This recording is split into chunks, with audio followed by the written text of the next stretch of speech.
Hello, Yorktown. It's Supervisor Matt Slater coming to you from Town Hall, joined with a few very special guests to talk about a really important topic. We hope this is the first of a few conversations about cyberbullying in our community. Cyberbullying is something that children throughout the town of Yorktown are having to deal with. It's very different than when I was growing up here in town. When I was growing up here in town, we didn't have cell phones. We didn't have social media. And so when you left school during the day and you returned home, you returned to your safe haven. And the things that we're hearing about happening within our community on social media didn't follow you when you got off the school bus. Unfortunately, cyberbullying is a significant issue. It's a significant issue that causes real harm to children within the community. And so today we wanted to start this community conversation with some of our great partners. And we're joined in today's conversation by Liz Talbert of Alliance for Safe Kids, the Chief of Yorktown Police, Robert Noble, and Marie Considine, the Executive Director of NAMI Westchester. Thank you all for joining us today. I'm going to turn it over to Liz. Liz, you want to start? Great. Thank you so much, Matt. First, I want to say that I'm grateful to live in a community that is so caring and thoughtful and really wants to share important resources and information with our youth and families.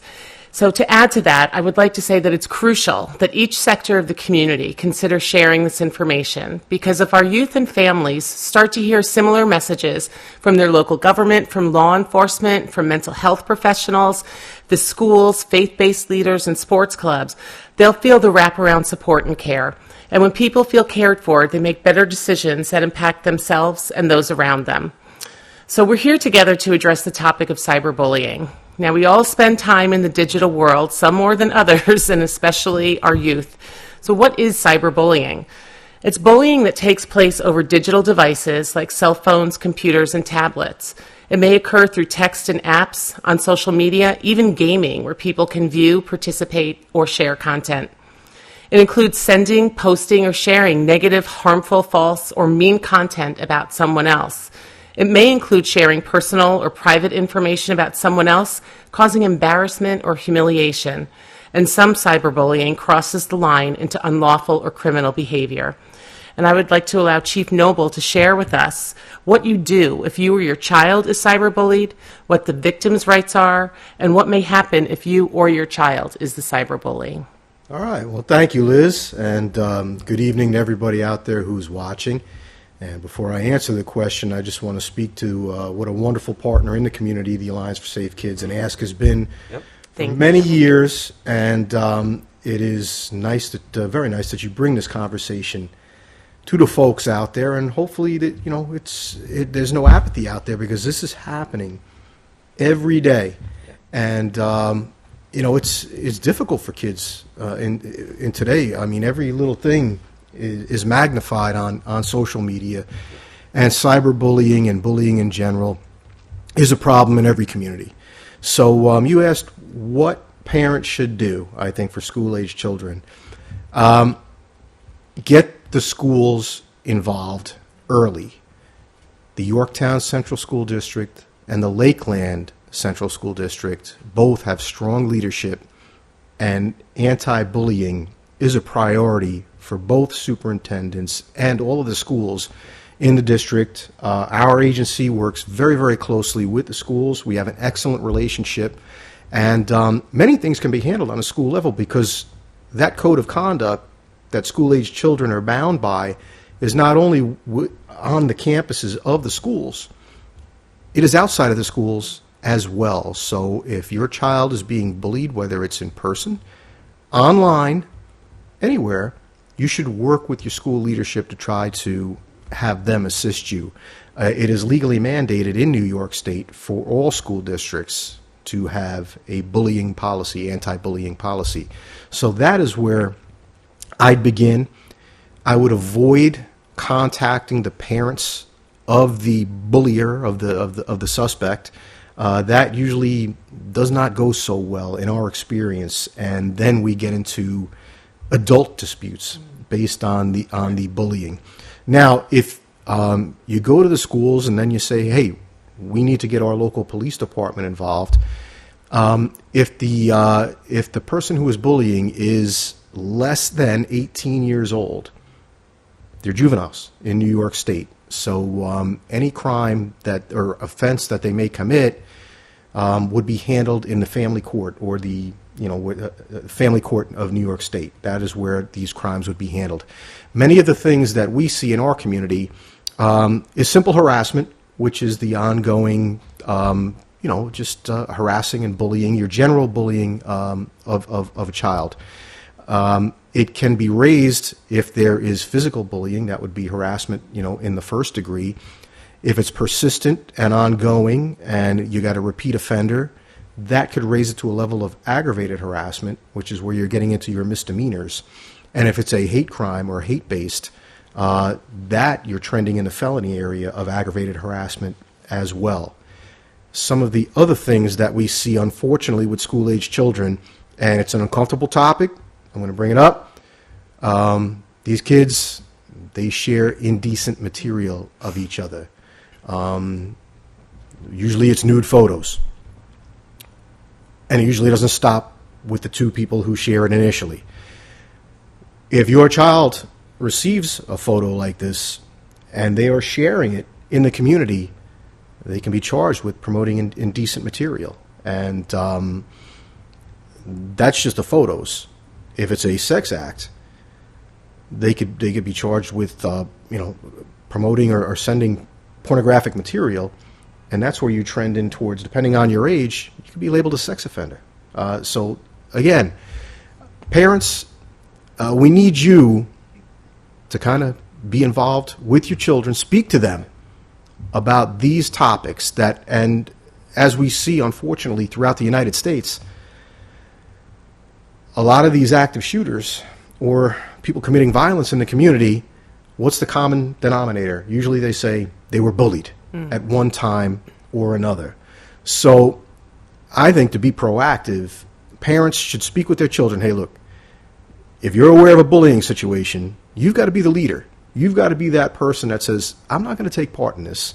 Right. And I'm going to speak with, my parents, maybe the school resource officer at the school. Hey, this guy's kind of getting a raw deal. I'd like to stay out of it, but there's a group of kids that are picking on this one kid.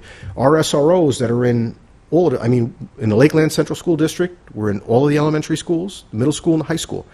And the SROs that are in those schools, they're there to build relationships. They're there to help kids through this process to protect, their confidentiality and to do everything they can to work with parents and school leadership. And to our credit, we don't make many arrests in the schools. That's not our function. Our function is to build that positive relationship and that trust so that we can help your children if they are being bullied, if they are being cyberbullied, and to give them information and hopefully tools that they can take back to parents, and that if we need to work with parents, we're certainly very, very comfortable doing that. Right. So, those are some of the things. Usually, you don't need to get us involved, but if you do, we are more than willing to help.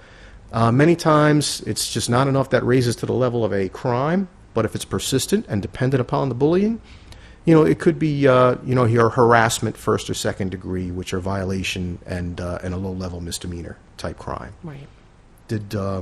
Chief, I got to say that having worked with the schools on, unfortunately, having these brought to our attention, the code of conduct, I think is just stellar.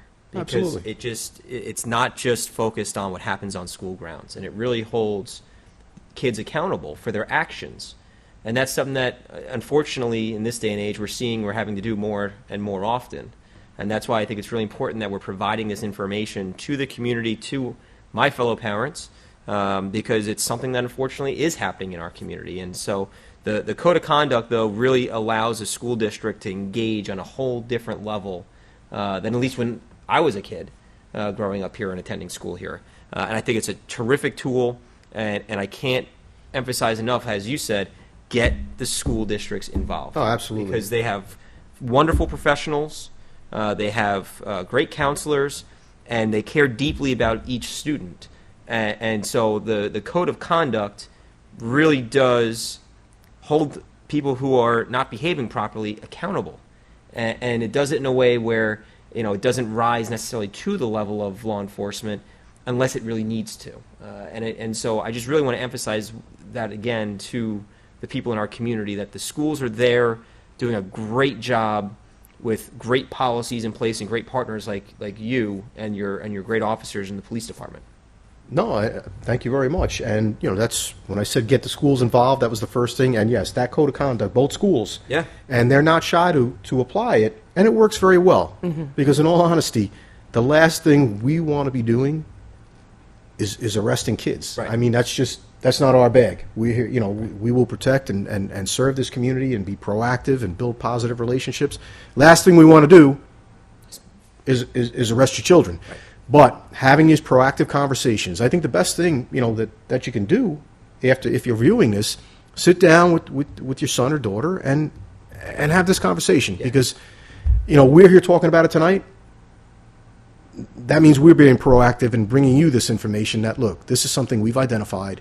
It's that important to talk about in our community. It is prevalent. It's happening every day.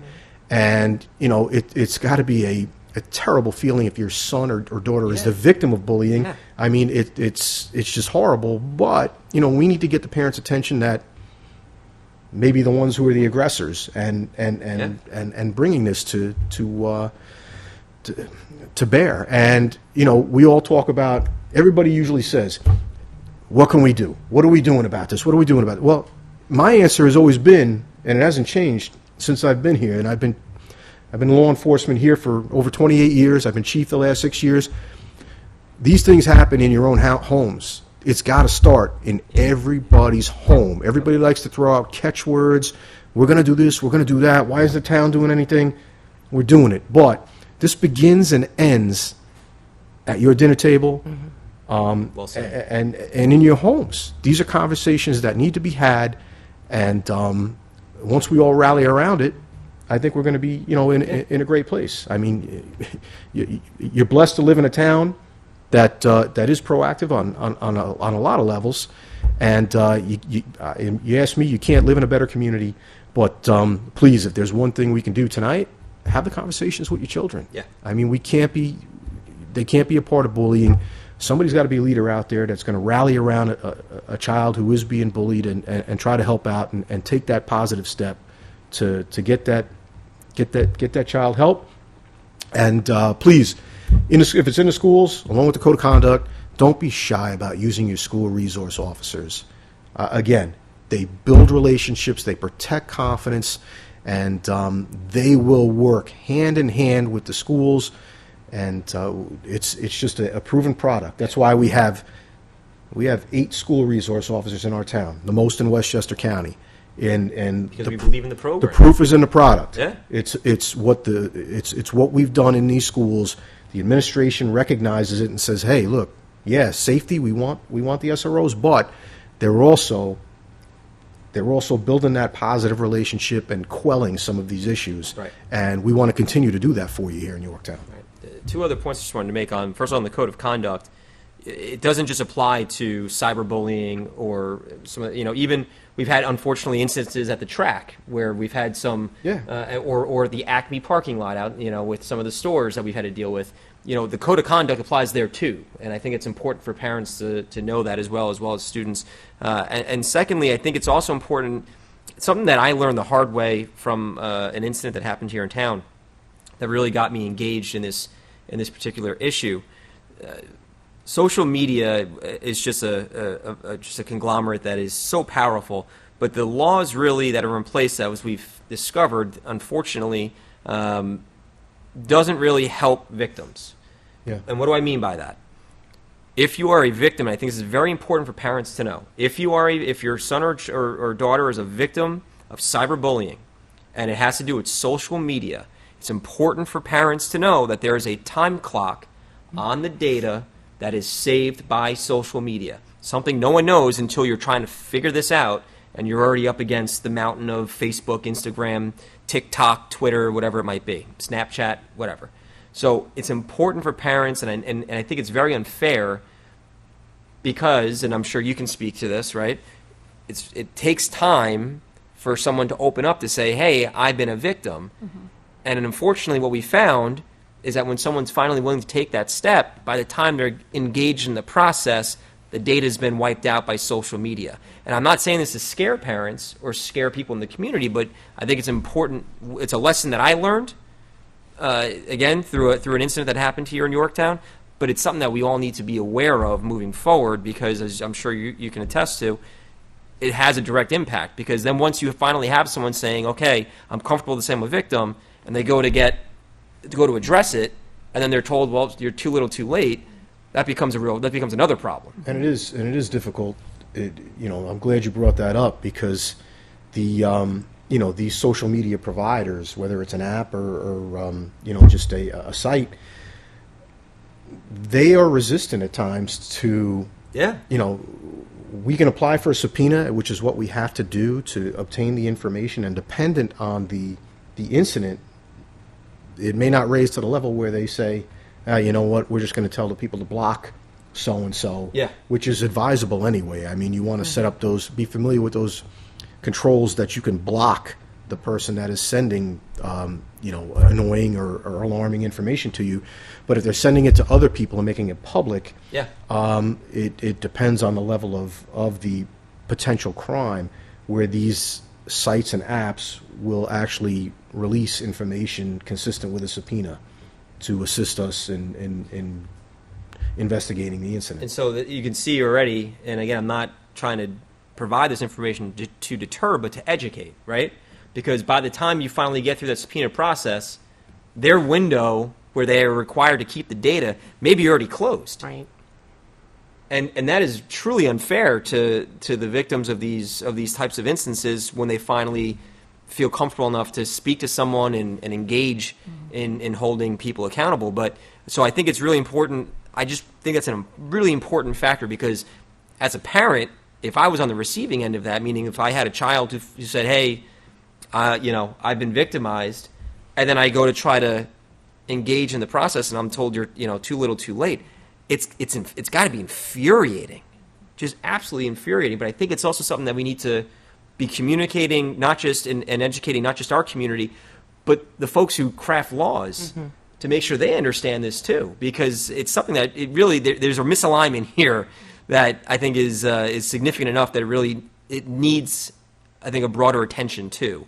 And I hope that maybe that's something that we can take this conversation to another level with in due time. But I think it's something that it's really important that we're sharing, so that when people try to use the system that's supposed to be protecting them, they don't feel like it's failing them. There's very specific reasons and specific laws in place right now that are favoring social media and favoring the social media companies rather than supporting and helping potential victims of these types of cyberbullying crimes. Is that a fair statement, Chief? Very fair. Very good. Yep. Great. Well, I would just like to reiterate that this is why it's so important we're having this conversation, because awareness about what cyberbullying is important, but also to be aware of what a victim's rights are, to be aware of what can happen if you're the bully and you make a mistake and you had no idea what could have been coming down the pike, how much trouble you could get in. And again, like you said, Matt, not to instill fear in people, but you need to be aware. You need to be aware of the policies, the legalities surrounding this, and this is all, again, just an effort to protect our youth and keep everyone as safe as we possibly can. Absolutely. So. And one last part of it, your simple harassment, your basic bullying, that's your code of conduct with schools. If your child is being physically threatened or there is indecent material going out based upon some type of picture that might have been shared, that's when you want to get us involved. That's, you can get the school involved, that's fine. But if your child is being threatened or that indecent material is being shared out in the community, you're going to want to get us involved very, very early in that, and we'll do our best for you. Great. Thank you so much, Chief Noble. We really appreciate all of the information you shared. I'd now like to turn it over to Marie Considine, the Executive Director at NAMI Westchester. And Marie's going to share with us some more information about mental health and how it may be impacted by cyberbullying. Great. Thanks, Liz. I'm happy to be here tonight, so thank you for inviting us.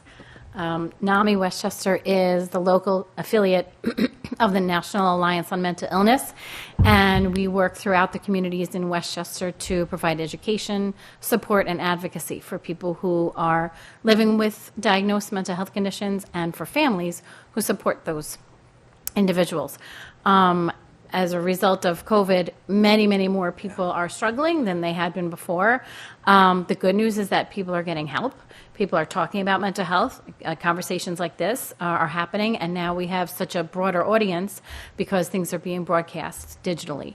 So that's great, but we still have a very high need, and things like cyberbullying has increased because screen usage has increased. People, especially were home more and using screen time more. Kids were on computers practically 24 hours a day because it was school time and, fun time, and they couldn't go out and they couldn't go to their friend's house and have a party. So screen time use also increases cyberbullying. So I just have a few slides that I'll share. Liz went into what is cyberbullying and the whole conversation tonight, but just to reiterate, it's the use of electronic communication to bully a person, typically by sending messages of an intimidating or threatening nature. So it could be words, it could be, as Chief explained, sexting, it could be graphic images, it could be anything that's supposed to intimidate someone. More often than not, it happens with youth, but of course it happens at the adult level too. Okay. So how common is cyberbullying? So compared to numbers in 2007, which there was less screen usage then than there is now, for one thing. Also was pre-COVID, and there was also pre-smartphone. But cyberbullying cases have nearly doubled from 18% to 34%. So that's increased by quite a bit, and that's really just done on research and surveys that have been done. And that's really what we know because, as Supervisor and Chief mentioned earlier, not everybody reports it. It really takes a lot of courage to get to the point where you're going to talk to someone about the fact that you've been bullied. There are actually... Yeah, can you go one more slide? So some statistics here. So regular bullying, in-person bullying, Chief mentioned, touched on this a little bit, is that back years ago when you would go to school and people maybe would bully each other, Supervisor mentioned this too, is that you'd go home, right? You'd go home and that would be the end of your day. Yeah. And you could avoid the bullies. You could get off the bus and you could forget everything. You're in a safe place. You're in a safe place. Yeah. But now... your home and your school and your, the park, everywhere. Social media is everywhere. Almost everyone has screens, and cyberbullying is everywhere, follows you. And even if maybe you don't have your screen on at that moment, maybe somebody else saw something, and then you go to the store or to the park, and then they bring it up. And then the cyberbullying is really coming into your physical life. Yeah. So you really can't get away from it. It's so much easier than in person. There are what are they called?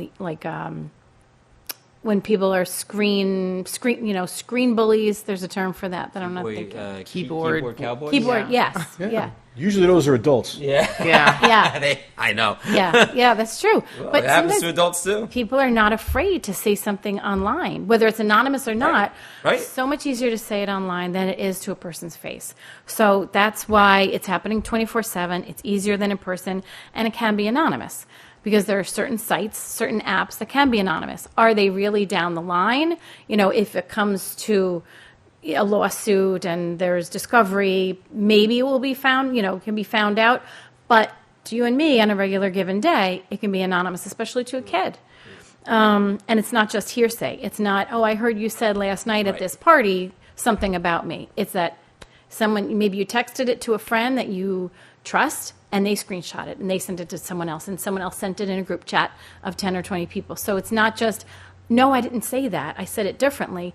It's in writing, maybe to someone you trusted, and now it's fully out there.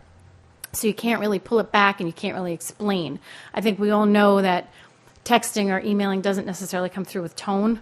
So maybe what you meant to say, maybe it was sarcastic, or maybe you were just annoyed and had a bad day, and you said something that was completely taken out of context, and now it's just gone viral. So based on some surveys, more than half of teens have been on the receiving end of cyberbullying. More than half, at this point in their life. So every teen knows what it is.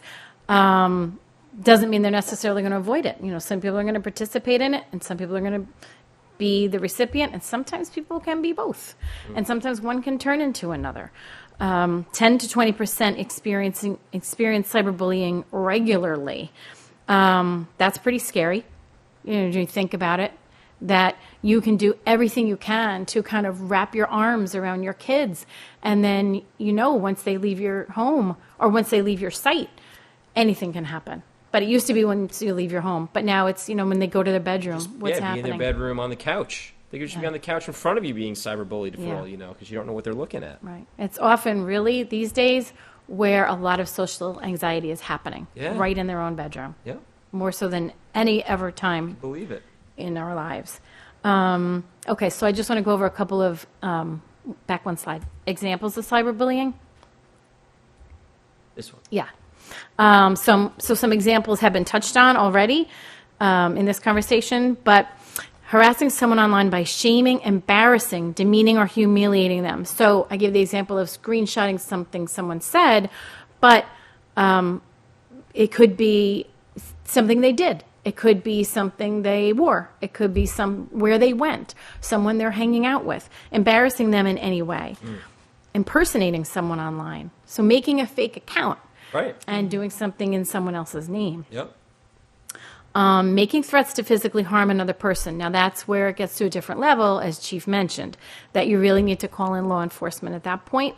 And the next one, threatening to kill someone or posting or texting something obscene. So those kinds of things, and sexting, that's all wrapped in together. That's where you really need to get to the next level. It's, of course, always a young person should go to their parent, right? Because that's the person that they trust, if that is the person they trust. So in here, I'll talk a little bit about identifying a trusted adult. So maybe a trusted adult for a young person is an SRO. Maybe it's a teacher. Maybe it's a coach. Maybe it's your parent. Maybe it's your next door neighbor. Maybe it's an older brother or sister or a friend's parent. Someone you're comfortable with, that that person is going to take it seriously and help you get the right resources and support you in every step of the way, or know when to make that handoff, know when to call law enforcement, know not to call the other parent and get into an argument, because then it becomes a bigger thing. So also stalking someone digitally, posting, watching, or requesting child pornography, and committing hate crimes based on race, gender, sexual orientation, or religion. That's bullying. That can happen in real life, but cyberbullying is just so much more frequent. And if that does happen, that it raises to another level, I would imagine, from the law enforcement side. Yeah, that's what I had mentioned. That's the hate crime based. That's where you're talking about your felonies. Yep. Yeah. Okay, so... Can I just ask you on the stalking someone digitally? What is... explain that one. So, you know how you can always use in your app, maybe if you use Facebook or whatever you use, you can follow a person, right? So it used to... there's a way to... make your account more private, so that people aren't necessarily seeing, law enforcement can, lawyers can request this, find out more information on who's following who and what they're finding out about the person. Right. But stalking someone digitally is mainly really following them, maybe like with an air tag. Okay. You know how people put air tags on their phones? Maybe Chief could even explain that a little more technically. But I probably can't. Oh. But the stalking for us, as in law enforcement, these are repeated acts meant to put people in, in fear of mentally or of physical harm. Yeah. It's these repeated acts over and over again. That's when the cyberbullying can raise to the level of stalking. Got it. Okay. That's good to know. And even if it's like you had mentioned with the AirTag, and my detectives probably know a little bit more about that than I do, in full disclosure. But again, if you're doing that, repeatedly, that pattern of behavior can be stalking. Much like we think of stalking somebody out there in the public following Right, right, you know, right, someone right. constantly and Right. and putting them in fear of physical harm. Right. That happens in the digital world, much like What's happening with the AirTags are AirTags is an Apple device, and it's just a small device, and there has to be a physical component with that piece of it that someone would put an AirTag onto I know someone's what you're talking backpack, about. onto Yeah, someone's I car, gotcha. and follow them online where they're going and what I they're gotcha. doing, and then Yeah. either just bullying them, Yeah. cyberbullying them, or physically going to where they are. Wow. And doing something physical. So it's scary. It's supposed to be for when you lose your backpack or your phone or your something Yeah. like I've seen that. them. but Yeah, like your keys. Yeah. Where if you Yeah. lose your keys, they have them for your keys. Exactly. That I tried. Yeah. Yeah. I know So exactly it's what one you're. I example. know exactly what you're talking. I didn't realize though that would rise to. I never thought of stalking someone digitally by putting it on like a backpack or something. That's just crazy. Yeah. Man. Okay, so let's see. Next slide, please. Okay, so the impacts. This is really where the mental health piece comes in. So parents and caregivers should really be aware and look out for behaviors. And this is, the signs are really what we talk about all the time in terms of mental health. We have a program called Ending the Silence. And in that program, we give out these little cards. And I have some for each of you. Great. But this really lists, and this is what we give to the kids when we go and we present in their classrooms, teaching them about mental health. But we really need parents and anyone who works with young people, whether it's in government, whether it's in school, whether it's in houses of worship, coaches, anyone who works with youth should really be aware of these changes in their behavior. So it's, oftentimes I'll have some bullets and name a few of them, but these are really important to go through each one. Not performing well in school, that can happen to anyone, right? But it's when it's together with some of these others is really when you need to look out for them. Prolonged feelings of sadness for more than 2 weeks. So everyone gets sad. Someone dies, someone moves, whatever the reasons are, you're sad, your pet dies, something. But this is really for more than 2 weeks. If someone really can't get out of a funk, that's when a red flag should go up. Decreased self-esteem. Like I said, social anxiety is really developing in the bedroom, based on what's happening in school, in friends. And when this type of thing goes on, maybe whatever the bullying is, that can really cause decreased self-esteem. Changes in appetite and eating habits. Eating disorders have become much more prevalent in the past couple of years, whether it's binge eating or deprivation eating habits. So that's something really to look out for. And it's easy to miss because eating disorders really thrive in secrecy. So someone who has an eating disorder or doesn't even know they have an eating disorder yet, but they're changing what they're doing and they're lying about it. So something to look for. Changes in sleep, too much or too little. Again, with all the screen usage, kids are up more. Yeah. And it's harder to say, give me your phone, especially when they get older. If you have older teenagers, it's not so easy anymore to say, give me your phone, I'm going to take it overnight. Because then they might say, well, I'm working, I'll pay the bill myself. So then you have a different situation to deal with teenagers. No, it's so true though. I mean, even in my house, like I put a do not disturb function on, for certain hours of the night, because otherwise my phone doesn't stop. Right? My wife sleeps with the phone in a different room.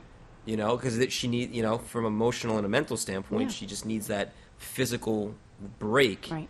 From having the device right by her. It's a real thing, and then not just for kids, it's for adults too. Right. That sounds Yeah, nice. I wish I could do that. Yeah. Yeah, I don't go that far. I can't go that far in case you call me in the middle of the night. But there are different Thankfully, it apps doesn't that happen can too remind often. you. It can remind you you need some downtime. Right, 100%. Yeah. Yeah. And with kids that you can control their phones, you can put on certain, parental controls. Absolutely. So those are really useful too, and really look into them, especially when, the phone is no longer working because they're made to just work for a couple of years, right? You get your kid a new phone, you might forget, I have to put on those parental controls again. And now they have more capability because they've got a brand new phone. Right. You've got to put those on again. Yeah. Skipping school or doing anything to avoid going. Sleeping late, I didn't finish my homework, so I need to stay home and work on this project. Okay, is that really it? Or is there a reason that you're skipping school? Because wouldn't you want to avoid someone who's bullying you, right? Of course. Unexplained injuries. I remember when I used to work with a women's organization. This organization would train hairdressers to look for bruises under the hair, because that's where abusers will often look. So you may not see some kind of abuse or some kind of injury on, let's say my arms right now or my face, but you might see it. It might be under my hair. It might be under my shirt. It might be under, in my shoes. So for your kids, look around, when they're home and they're wearing some things that they may be wearing less than what they're wearing out of the house, just keep an eye out. Wow. Running away from home, self-harm, and talk of suicidal ideations. Take those seriously. If someone says, oh, I could just kill myself. Yeah, some people do say that, but take it seriously. Yeah. And why are they saying that? Make your ears perk up, and don't just let that sentence go by. Okay, so what to do next? Educate yourself like you're doing tonight. Everybody's learning about cyberbullying. You can take it beyond here, do some more research.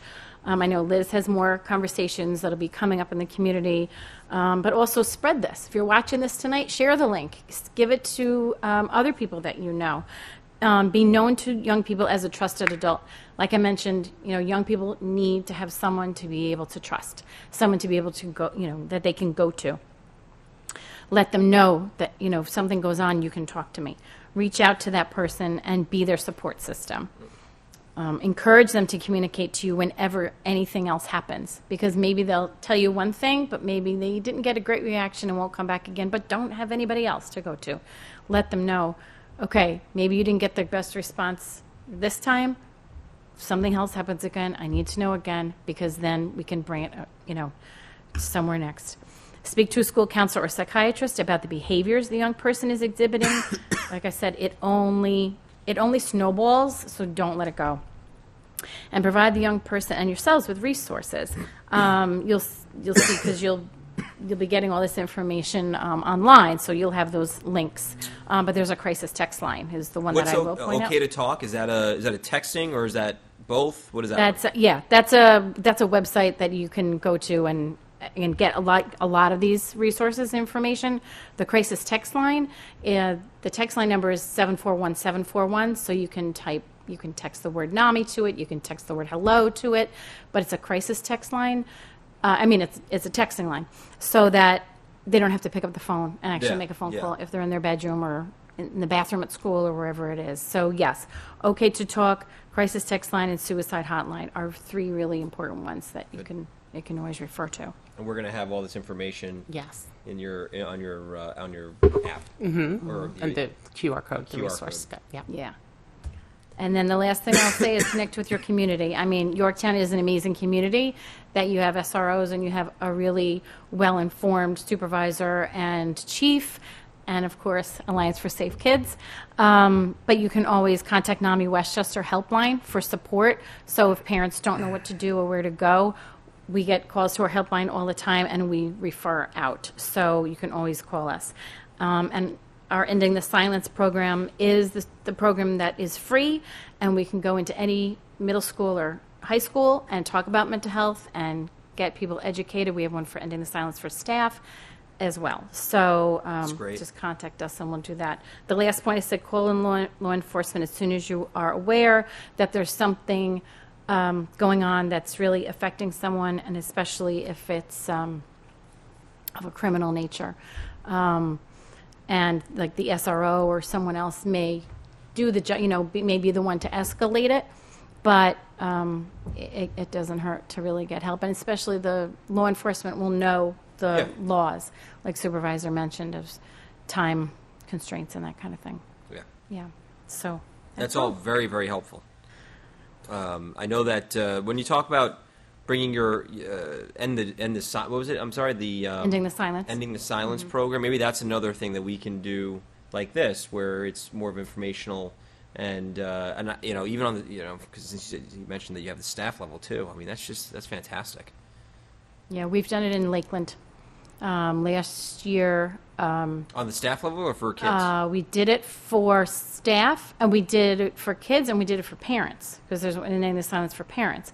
And we usually, Ending the Silence is Phenomenal. guided toward middle school and high school, but Lakeland also wanted something for younger kids, and Yeah. we don't do something specifically for younger kids, but what we did was tailor the Ending the Silence program, and we did the one for staff, and we tailored it to staff who works with elementary school kids. That's great.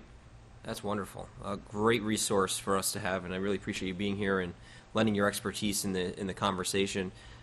Liz, when we are talking about the impact on the community, we also talk about resources, and I know Yes. that's something that Alliance for Safe Kids is a champion of champions when it comes to That's our mission. providing resources, and again, because when you find yourself in this situation, you don't know what to do. You almost panic. You don't know that you need a resource until you need that resource. So the Alliance for Safe Kids has for years been connecting the community to available resources and programs for youth mental health, substance abuse prevention, and treatment as well.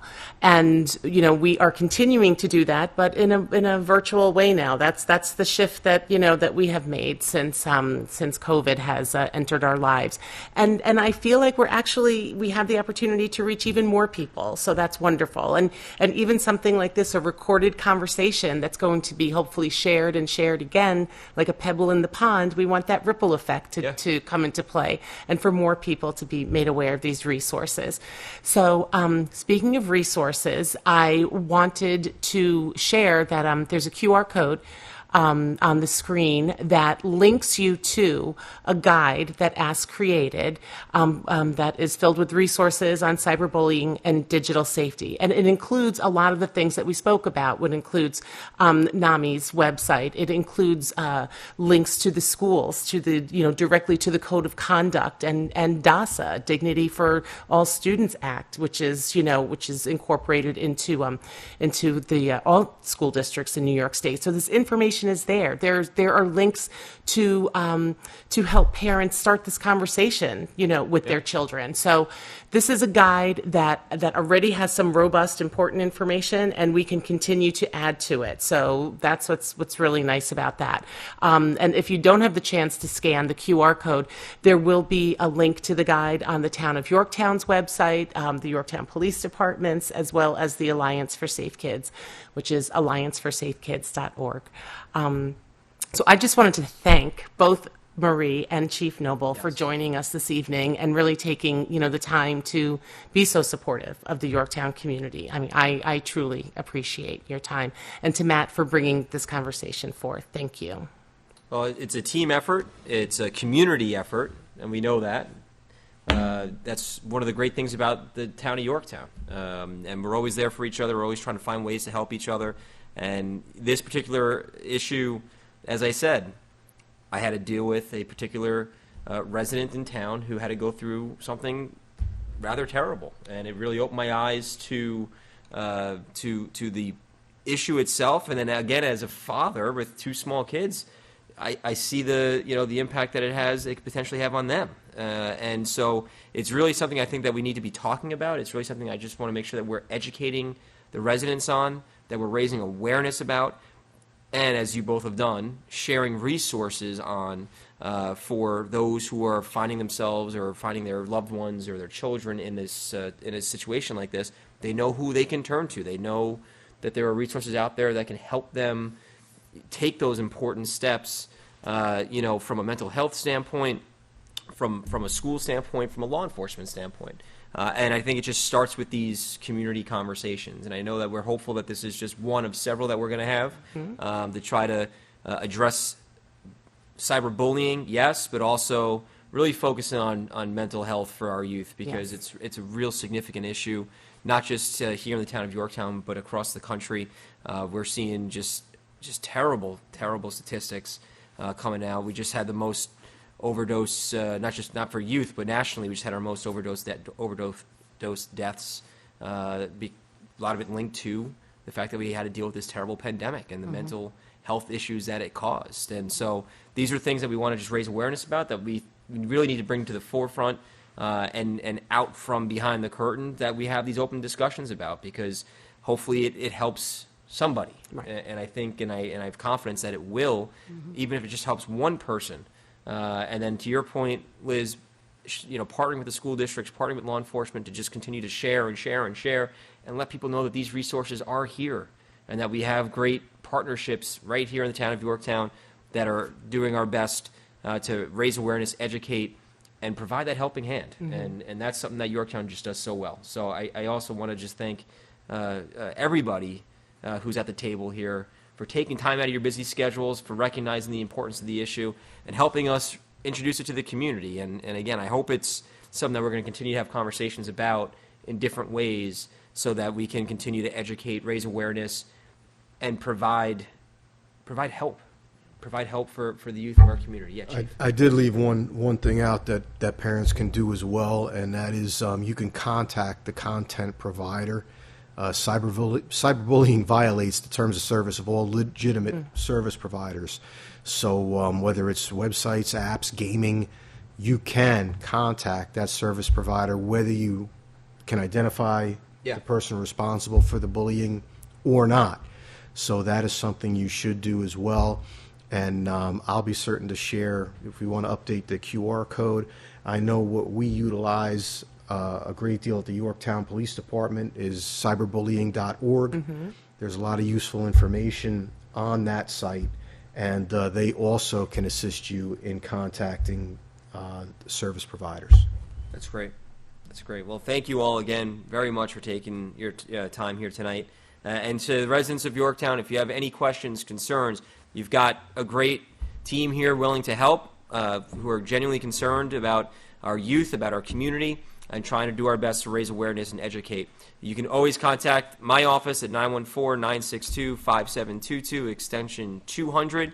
You can always shoot me an email at mslater@yorktownny.org, and I'd be happy to put you in touch with any of these fine people here if you're facing an issue like this, because it takes a community, it takes a family, it takes a community. That's what Yorktown is.